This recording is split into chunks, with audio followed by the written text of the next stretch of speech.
En este video se busca analizar el esquema presentado en un equipo de laboratorio, el cual es un generador multiplexor de FM directo de referencia, el LATBOT 9413. Este esquema consta inicialmente de dos señales de entrada derecha e izquierda, las cuales observamos acá, que hacen referencia a los canales izquierda y derecha de una señal de audio estereofónico, las cuales pasan a través de un preénfasis, el cual físicamente es un filtro pasaaltas utilizado para amplificar el valor de las frecuencias altas de las señales ingresadas, el cual observamos que puede ser activado y desactivado mediante un interruptor. En Simulink se realizó lo mismo al ingresar un filtro pasaaltas, el cual al leer la hoja de datos se encontró que tenía una frecuencia de corte de 15 kHz, que es aquí lo que observamos. Tenemos una frecuencia de corte de 15 kHz, y como este filtro pasaaltas no deja pasar las frecuencias bajas, sino que las suprime, decidimos realimentarlo otra vez con la señal de entrada, de modo que a la salida de esta preénfasis se encuentre la señal de entrada más las frecuencias altas de esta señal. Lo mismo ocurre para señal derecha, y el interruptor, el cual activa y desactiva este preénfasis, se encuentra aquí, con el cual podemos activar y desactivar el filtro, la etapa de preénfasis a nuestro gusto. Seguido del preénfasis encontramos dos bloques de operación suma y resta, las cuales se encargan de sumar o de restar las señales izquierda y derecha que se encuentran a la entrada del generador. Estos bloques los podemos observar acá en el esquema presentado del generador. La diferencia entre este canal y este canal es que en el canal de la resta la señal es mezclada por un oscilador de 30 kHz, y en cambio en el canal de la suma la señal prosigue su camino normalmente. En Simulink observamos que esto ocurre de igual manera, que la señal resta, la salida se encuentra multiplicada en el tiempo o mezclada por un oscilador de 30 kHz. Aquí en este osciloscopio tenemos la señal a la salida de la resta de la señal izquierda y derecha, y en este de acá podemos observar la suma de la señal izquierda y derecha, partiendo de que la señal izquierda es una señal sinusoidal pura de amplitud 2 con una frecuencia de 700 Hz, y la señal derecha es otra sinusoidal pura con una amplitud 3 con una frecuencia de 700 Hz. De este modo, la diferencia debería tener una amplitud de 1 con la misma frecuencia de 700 Hz, y la adición debería tener una amplitud de 5 con de igual frecuencia 700 Hz. Otra cosa que podemos observar es el espectro de la señal resta y de la señal suma, las cuales se pueden observar a través de este visualizador de espectros, que en este caso tenemos el número 2 para la señal resta y el número 1 para la señal suma. En este osciloscopio podemos observar que la señal suma, al ser un tono puro a una frecuencia de 700 Hz, efectivamente vemos que los dos componentes con mayor fuerza se encuentran a los 700 Hz de esta señal, y como se sumaron ambas señales, se observa en el espectro que tienen una gran potencia. Por el otro lado también tenemos en el scope número 2 la señal resta,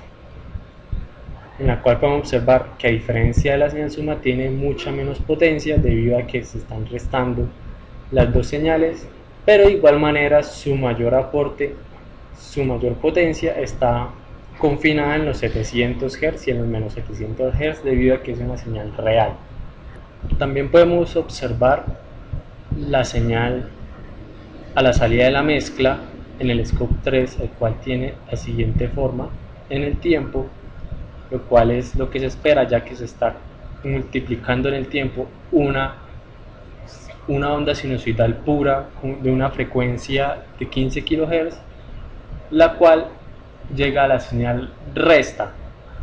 lo cual es prácticamente una modulación en AM, por ende tiene esta forma. Aquí podemos observar que la señal resta está dibujada en la envolvente de esta señal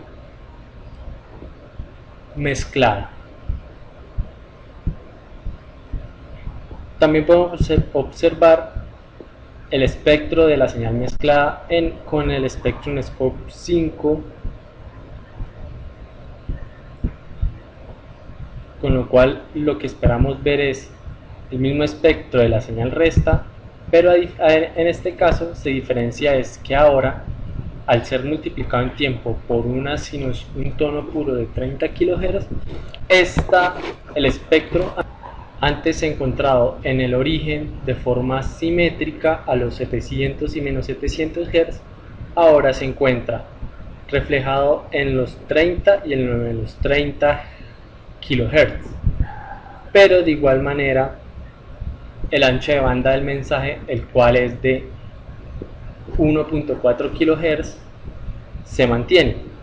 estando la señal a los 30.7 kHz y a los 29.3 kHz.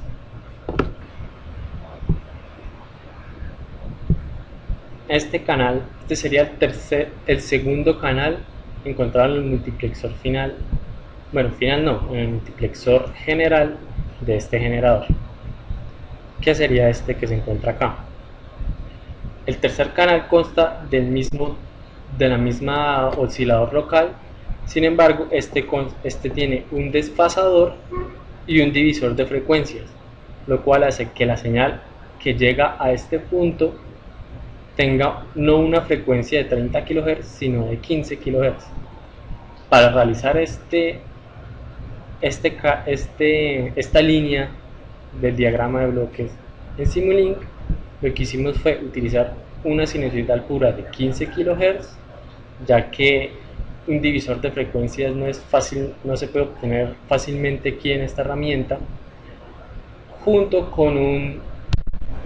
un offset de frecuencia o de fase. Por otro lado tenemos el siguiente canal, el cual es la entrada de audio SCA, que es esta que se encuentra acá. Esta señal de audio SCA es una subportadora utilizada en las estaciones de radio para generar alguna especie de servicio adicional o alguna utilidad extra que se le quiera dar a esta señal. Un ejemplo de ella puede ser llevar una subportadora la cual marque información de algunos receptores que tengan derecho a alguna especie de información que no sea asequible para todos los usuarios de dicha emisora, la cual aquí podemos observar simplemente como una entrada sinusoidal con el nombre de SCA con su respectivo switch. Una cosa que olvidé mencionar es que todas estas señales que llegan al multiplexor final vienen con un switch, el cual permite activarla y desactivarla del multiplexor. Esos switches se encuentran en cada una de las ramas de esta señal, acá, acá, acá y acá, pudiéndose activar y desactivar en cualquier momento. Por último tenemos la entrada auxiliar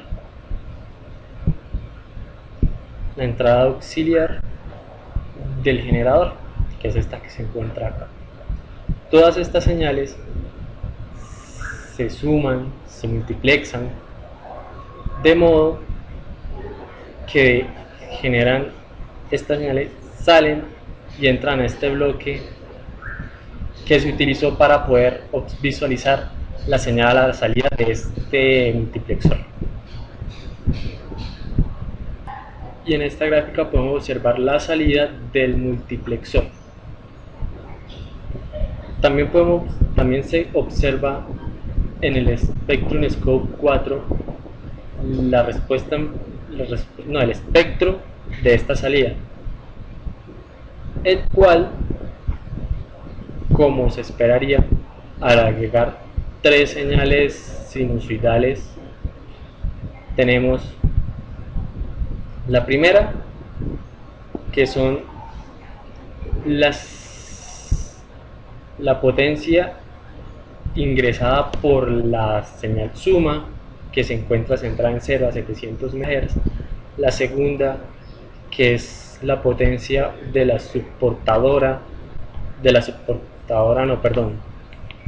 señal piloto, que se encuentra en esta rama de acá, aquí a 15 kHz, que se encuentran acá. Y por último, la potencia entregada de la señal resta, la potencia que se encuentra en la señal resta, la cual se encuentra centrada a los 30 kHz, pero mantiene su ancho de banda de 1.4 kHz.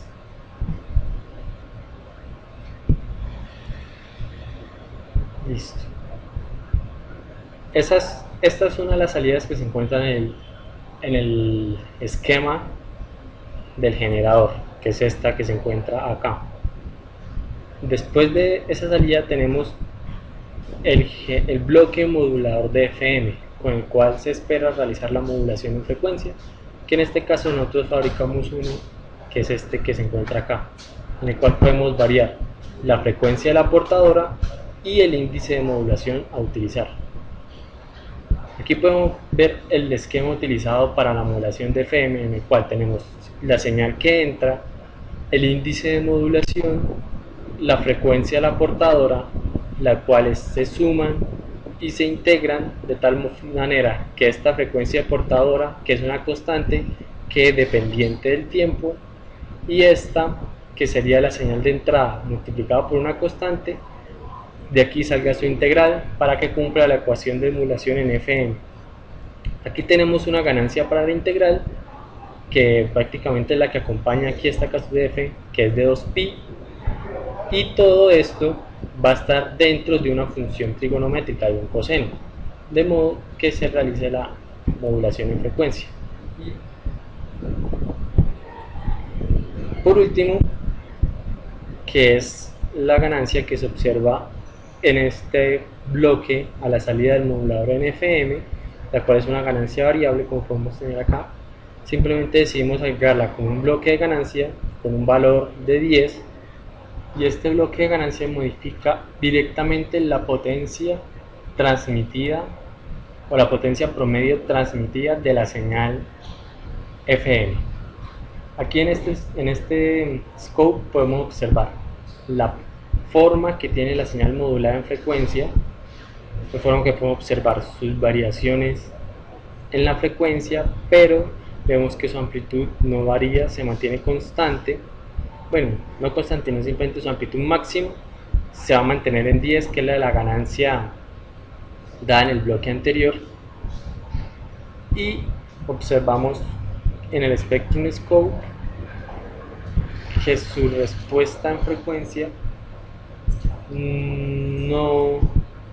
es muy disidente, no contiene información muy relevante. En esta gráfica tenemos la frecuencia de la portadora, la cual aporta la mayor potencia, y tenemos otros picos con gran aporte de potencia, pero los cuales no son muy disidentes, ya que estas son frecuencias las cuales se ve que es aproximadamente 1.7 kHz, frecuencia la cual no es relevante a la información que hemos enviado, y esto se debe a que el mensaje como tal está guardado, está contenido en estas variaciones de la frecuencia de esta señal a la salida del generador.